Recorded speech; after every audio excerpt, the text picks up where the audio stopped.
So since the Megxit bombshell in 2020, Harry's security row has been a looming issue for the royal family. Now, as a full-time resident of Montecito, and despite a year of legal setbacks, the vast majority of Sun readers feel that Harry should not be entitled to taxpayer-funded armed security. We're in a situation now where earlier this year he was fighting a legal case. He lost that legal case, but he still could get his armed security back. Explain how that's happened. Well, I covered that court case. I've covered all of them, actually. But I remember doing a piece to camera earlier this year on the security case. And the best way I could describe it was that he was appealing a decision about a decision on his security. I mean, it got really complicated and caught up with the weeds. But the bottom line is, you know, he had 24-hour armed security when he was here as the Duke of Sussex. And now when he returns, it's not 24 hour around the clock armed security. His argument is, you know, they had racist death threats when they were in this country. I just reread a passage of the book about the wedding. On the carriage procession from the castle and around Windsor, he was just looking at the police snipers on the roof because they had that many. So that's what's in his head. That's why he won't bring his family to the UK. The credible death threats, and he believes that absolutely when they're here, of course, they pay for their own security in California, but when they're here, they should have the same level. Nothing has changed. That's his argument. And it seems that the current Home Secretary is reviewing the decision that was made by that committee, the Ravek committee. It's terribly complicated, Ailsa. Phew. I'm glad you answered that one. I have to say, Matt, I agree with the Sun readers. Totally. And, you know, we're in a country that's going through an economic decline at the moment. People are struggling to pay their heating bills, their food bills. You know, we've got more people living on the streets than ever before. Why should somebody who's chosen to leave this country, the country of his birth, to move to America, then be expected when he comes back for us to pay for his security when he's living in a $13 million house in beautiful sunny California? Why?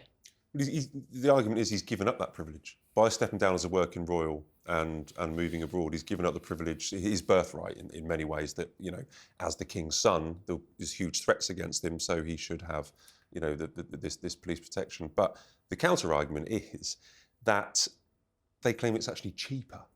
So to just have, you know, a salaried armed officer every 4 or 5 months when he comes over to be with Harry. And he says the threat against him hasn't changed. And of course, I haven't even mentioned the Taliban. You know, Harry was out in Afghanistan fighting the Taliban. So there's that threat against his life as well, you know, in the days when he was described by the head of the army as a bullet magnet. Would you not say that threat has increased after he wrote his book Spare, when he talked himself about killing the Taliban? Yeah. The really sad part of all of this is that he won't bring his children to the UK. It's a sort of standoff at the moment. Obviously, he saw his father in September. But the people I feel sorry for are the king and the kids, because they literally haven't seen each other for years. It's extraordinary. I covered those cases as well. We thought it was over in May. Harry launched a bit of a tirade in a BBC interview, blasting at a good old-fashioned establishment stitch-up. And it's an extraordinary turnaround that we could be in the situation where he finds another way through the back door to get back what he's been fighting for 5 years now. Yeah, well, we might see it. We will find out this year, won't we? In the coming year. And be careful what you wish for, because what if he loses?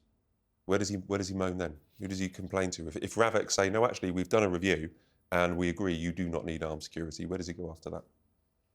That's you know. I don't know. I'm not a security expert, but can he bring his own security people with him? And not with guns. Yeah, so he brings his own security. But positivity, looking forward to if he does actually win, you know, if he does actually get a victory, then we might see more of the children, but not Meghan. Well, I presume she would come. I mean, obviously, there was that moment on the steps of St Paul's in the Platinum Jubilee where there were boos as they went up the steps. So that won't have been enjoyable. But I would have thought if the kids come, she would come. As ever, on tour, you know, have With Love Meghan London show, maybe. Sprinkled with flowers. Exactly. Like a reality star hopping on the next viral trend, Meghan just can't stop thinking of new money-making schemes. 2025 saw underwhelming royal jam and a Netflix run that sent some viewers to sleep. As a novelty of Meghan Markle products start to wear off, is the Duchess of Sussex running out of ways to make money just as her cultural relevancy runs out?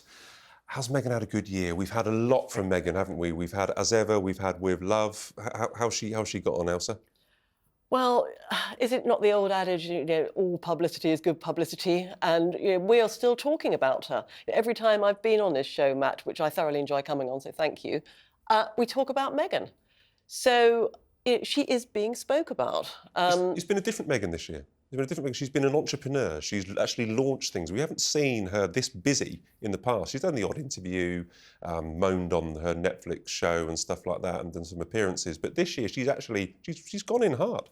I watched one of the programmes, which was as much as I could imagine. You mentioned the sprinkling of the flower petals everywhere.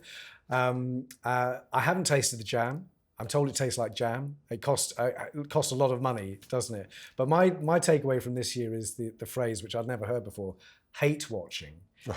And I hear there are people who watch programmes because they loathe the programmes so much. So apparently people did watch the entire series. But I don't think it was one of Netflix's biggest hits this year. I'm sure they're going to want more royal stuff and less biscuit making.